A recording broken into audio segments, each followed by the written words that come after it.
Welcome to The Derby Difference, the podcast where we spotlight the people who shape our community and bring our mission to life at Derby Academy. Today, we're excited to introduce one of our newest leaders, Anif McDonald, Derby's Director of Community and Belonging. Anif joined us about a month ago after serving in a similar role at Xaverian Brothers High School. Beyond his work in education, Anif is also a lifelong athlete. He played rugby at Fairfield University and still plays today, bringing that same spirit of teamwork, resilience, and connection into his professional life. Today, we'll talk about what community and belonging really mean, what drew him to Derby Academy, and how he hopes to make an impact in his first year here. Anif, welcome to the Derby Difference. Thanks. You excited to be here? Of course.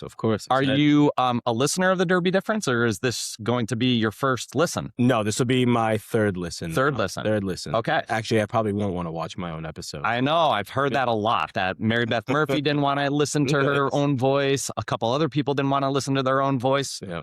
I love listening to myself. I can listen to myself all day long. Fair. Fair enough. That's why you do the podcast. I know. This is why I do the pod. Oh, yeah. And I've actually gotten feedback that my wife doesn't listen to the podcast because she's sick of hearing my voice. Also, fair enough. So very fair. Yeah. All right. Well, welcome to the Derby Difference. Thanks We're for so having me. happy to have you. What drew you to the role of Director of Community and Belonging here? Yeah, so I was looking to step into more of a leadership role after almost 10 years over at Xaverian Brothers High School. So when I saw this opportunity come up, one, I had already known a little bit about Derby Academy just from growing up. I went to school in Milton for 8 years, through kindergarten through 8th grade. So Derby Academy was something I was always familiar with. So to be able to do a role very similar to what I was doing at Xaverian over here at such a prestigious school like Derby, I had to apply. Yeah, absolutely. So you joined us from Xaverian Brothers. What experiences there shaped your approach to the work here? Yeah, so not only wasn't I an alum of Xaverian Brothers High School, but again, working there for close to 10 years, one of the big things for me was building authentic relationships. And so having the opportunity to get to know our students really well, to get to know our prospective families very well, to work with our families, and even to work with alumni is something that really drew me to this role, especially when it comes to community and belonging. So the work that I did over at Xaverian in terms of just making connections with others was something that I know will and has translated so far here at Derby. What has excited you most about this opportunity at Derby? So far, it has been the people, just getting to know everyone from my very first virtual interview with Dr. Ramsden. She was just so excited about the conversation. And then when I did my in-person interview, I met so many amazing people and everyone was welcoming and warm, but they also had like a very serious tone about how the expectations of their students and of the community is going to be at the highest level. So I knew that with that warmth, with that welcoming, there also became a standard of excellence that I've seen so far here at Derby, and I want to continue to be a part of that. So I was really excited to get into a community that was going to make you feel at home, but also push you. Amazing. When you hear the word belonging, what does that mean to you in a school community? So I actually have a former colleague who brings up a story from the Bible, from the book of Luke, talking about a story of 100 sheep and how there's 99 going in one direction and one that's lost. And the point of the story is to say, wouldn't you go after that one? So when it comes to belonging, my goal is to always look for that one, right? The 99, they're going to be okay. They're all kind of following one track, but there's always one or two or a handful of students, honestly, or even families who it might be a little bit different, who might have a different path. So my hope, my goal, my approach is to get to know them, one, to bring them back to the 99, but more importantly, throughout that process, understand why they might have been going that way. Because something along the way must have led them there. So getting to learn that and build a foundation around how not everyone is a part of that 99, that's what belonging is to me, for you to feel like you belong, even if you're going off track. I love that. Yeah. How do you help students feel seen, heard, and valued, right? So how do you connect with the one that maybe isn't going in the same direction? And how do you help them be seen, be heard, and feel valued in this community? So far, it's been the invite, simply inviting someone, making them feel like they're included. I'm new, right? So students are even just like getting to know my name, simply getting to know where my office is. So honestly, I started off with the free food, right? I started off with the cosmic brownies and the zebra cakes and the candy. And while it's not necessarily the healthiest thing, I knew I was like, I gotta be able to relate to these students. So it was that simple invite. And so in doing so, students were coming up to me and saying, "Hi, my name is so and so." And I was like, all right, this is great. I'm getting to know who you are, and then asking them about their interests, about their hobbies, where they're from. We might like the same pizza spot out in Quincy. And through there, you can start to build a connection of relatability, but also differences, and then asking that question. So when you are being authentic and wanting to build a relationship with someone, that's how that's how they're seen. That's how they're heard. That's how they're able to feel like they're a part of a community. And for someone like me who is new, it's simply just getting to know people. So knowing their name, again, the things that they love and things that they want to do, and even asking them questions, you start to build a rapport with them that allows them to feel like they can go to you in any moment. And I think that's so important in the development of children and in building relationships.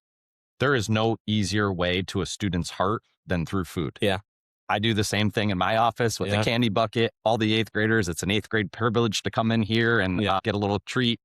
That's the sort of initial building block to that relationship, right? Right. If you supply them with food, they trust you, they want to be around you, they want to get to know you, and then from there, it's pretty easy. And so I think our kids, specifically in this part of the hallway, feel like every time they come down here, they're going to get met with a warm smile, a cosmic brownie, a piece of candy, but then also from there, building the relationship, right? That's kind of the initial, like, to get them into your office. And then after that, it's really about getting to know them and how you can support them and all that. Absolutely. Yeah.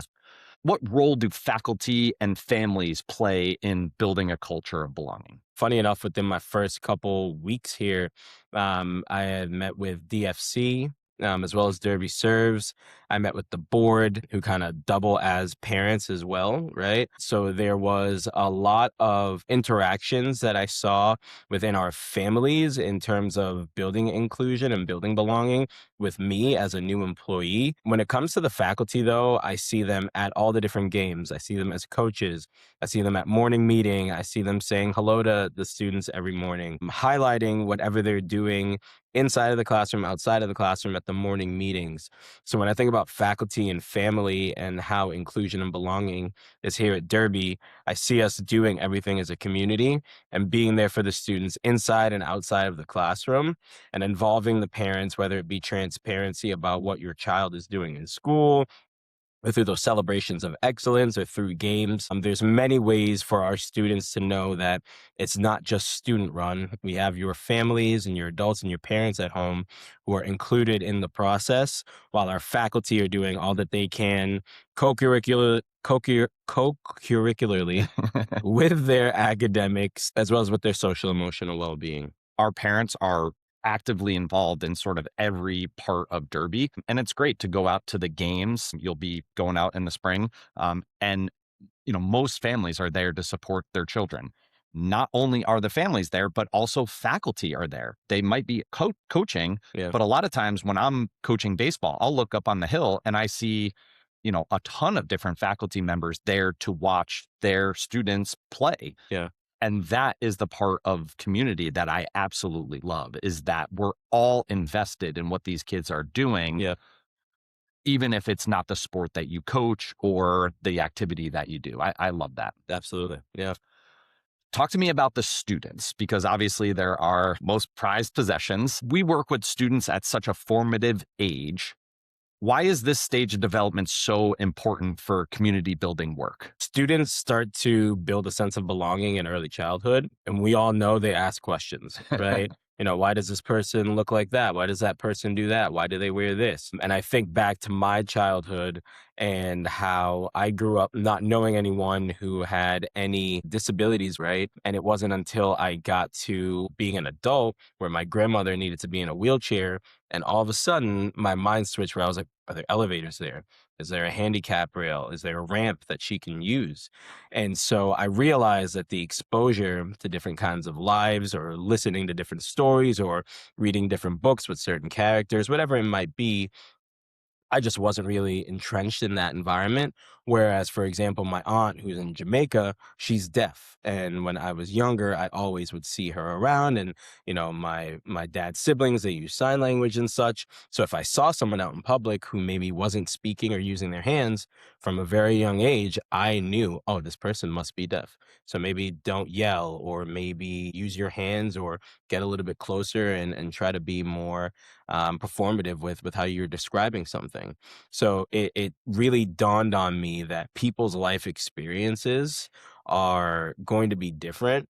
But I think Derby, to be honest with you, does a really, really good job of portraying different walks of life. So that way, even in first grade, our students are aware of differences. I love that. Tell me about how schools can empower students to have these conversations, to include everyone, to be respectful for differences. How can we do that at a young age? Honestly, I've walked through a decent amount of the classrooms, and from the lower school to the upper school. And so being able to see what these teachers are teaching and how they have a broad range of topics that they go over is extremely important for our students to see. So that way, once they graduate from Derby and go to high school and go to college, they understand that this is like a microcosm of the world, but they learn something at Derby that's going to help them when they're at PwC, when they are a doctor, when they are in school to be a carpenter, whatever it might be. So we want to give them a wide range of different things that they could learn and different experiences. And so honestly, when I go through the classrooms and I hear what the teachers are teaching, I do see the students relating to different topics, but nonetheless, the teachers are doing all that they can to reach every single student in the classroom. Perfect. Let's switch gears just a little bit. Yeah. You're an athlete. Anyone that's been in your office, well, no, you're a fantastic athlete. You just got to fake it to make it Fair, sometimes. fair, Yeah. fair. Yeah. So anybody that's been in your office, you see the rugby jerseys Sure. up on the wall. Yeah. Pretty awesome. Yeah. Tell me about rugby at Fairfield University. How did that teach you teamwork? Or maybe before, Fairfield University, how did rugby teach you about teamwork and belonging? Yeah, well, I'm washed up now, so I appreciate that. But I actually did start playing rugby when I was in high school at Xaverian. But one thing that it taught me is that you can get a group of strangers, people you don't know, in a sport that isn't quite popular, or at least a venue that isn't quite well known. You can bring them together and you can work through the differences. You can build trust, and you can build all of that through simply communication. So rugby has definitely taught me that, like, teamwork and inclusion are the pillars of building strong teams. And so when I relate it to education, when I relate it to the student body, in rugby, you've got 30 people on a field all at the same time, 15 versus 15. And the goal is that you win the game, right? That you win the contest. Now, there's many different rules in the game, but you have to follow the rules. You have to play with integrity. You have to play with honesty, and you have to be clean. And so when you are working with 14 other people all over an entire rugby field, you've got to talk, and you've got to trust that that person is there to support you. And rugby has taught me that number one thing of being there for someone else in a time of need and in good times as well.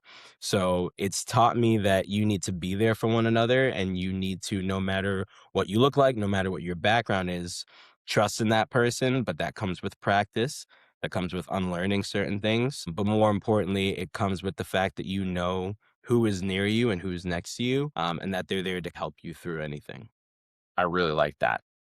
You might have just answered this question a little bit, but how does that translate into your leadership style, right? So you just joined the leadership team at Derby Academy. Yeah. How do you think rugby and athletics has sort of guided your leadership style? 100%. It comes from different skill sets, right?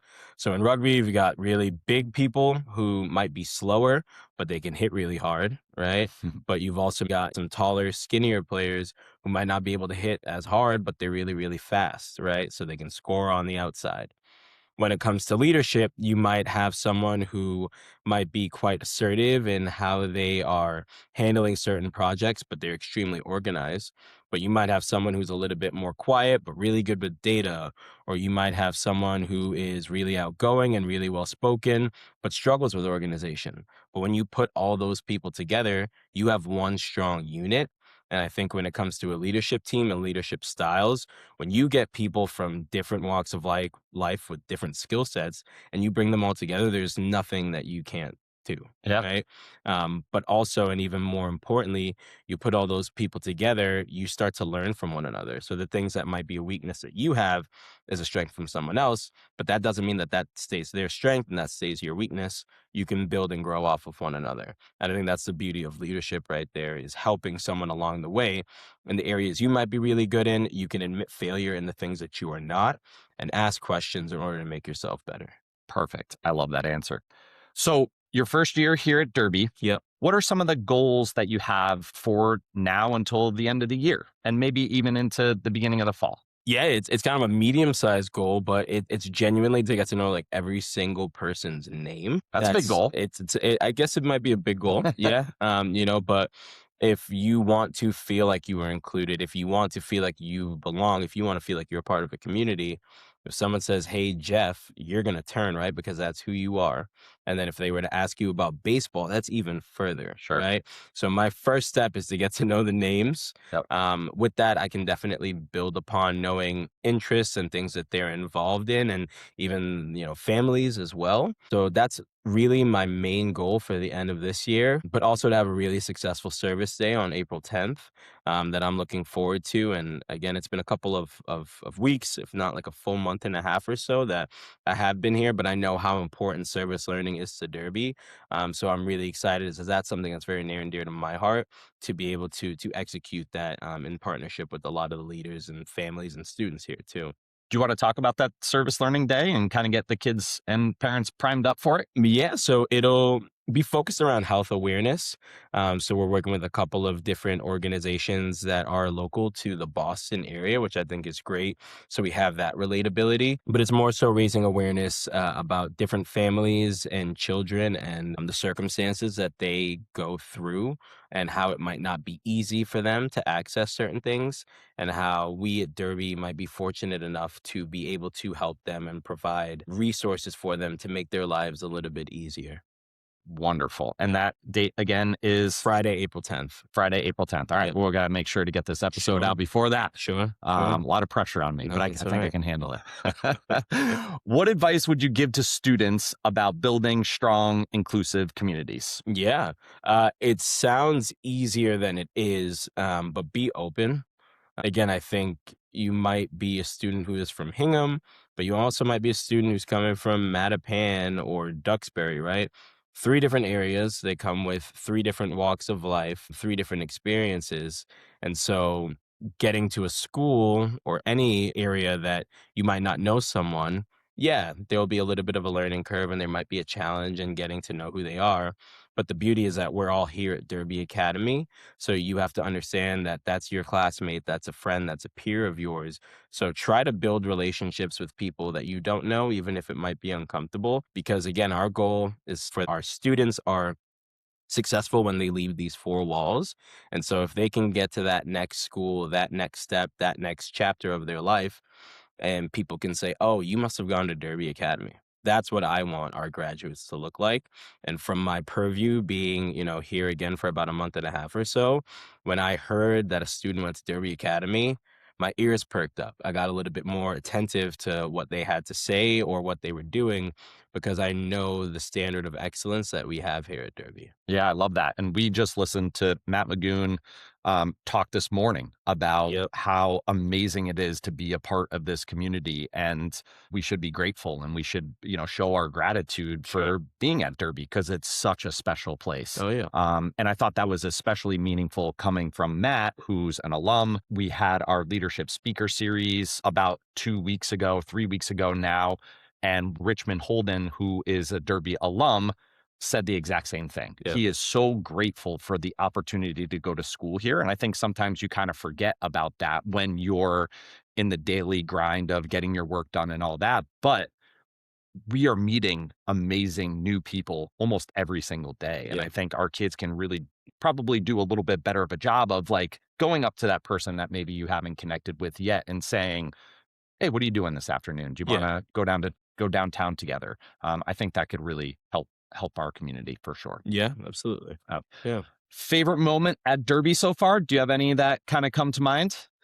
Got a couple. Yeah. Again, with that free food theme, every day, during the free time, the students will kind of come by and they'll possibly knock on the door or they'll walk right in and grab some free food and just chill. So I love the fact that they feel that comfort of joining. But I think my favorite moment was I was actually on a really important board meeting call and my door was closed. Yeah. So they knew I was in a meeting.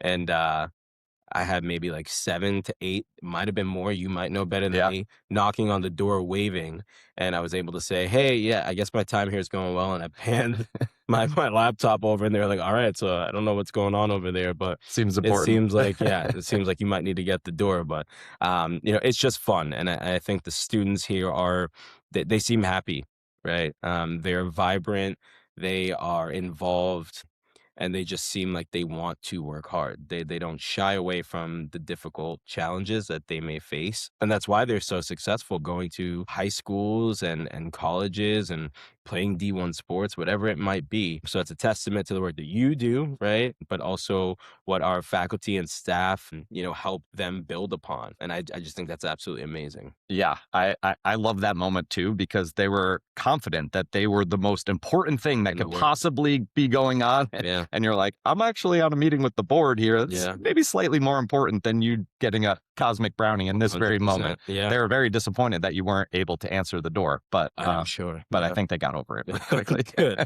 Good. So last question, in your own words, what does the Derby difference mean to you? To be honest with you, I think about the morning meeting and the public speaking and the plays and the fact that students have to be a part of a club or an activity or a sport. I don't think that there's many other schools that challenge students to break out of their comfort zones. So that way, when they get to that next level or that next chapter of their lives, that they're prepared because they've been in situations that they might not have normally been comfortable with. So I think the Derby difference is helping you find your passion. I think that the Derby difference is ensuring that you give something a try before you count it out. I believe the Derby difference is accepting and understanding differences while also honing in on whatever might be your true calling or your true skill and to stick with that. Because a lot of the faculty and staff, while they may be coaches and they may be teachers, they know what the students really love. And so the Derby difference is to be seen and cared for. I love that. That's perfect. Great way to end. And I really appreciate you being here. And that brings us to the end of this episode of The Derby Difference. A big thank you to Anif McDonald for sharing his vision, his energy, and his commitment to strengthening our community. In just a short time, a month and a half, Anif has already begun building meaningful connections, and we're excited to see how his leadership continues to shape a culture where every student feels they truly belong. Thanks for listening. Be sure to subscribe for more conversations with the people who bring the Derby difference to life each day. Until next time, thanks again.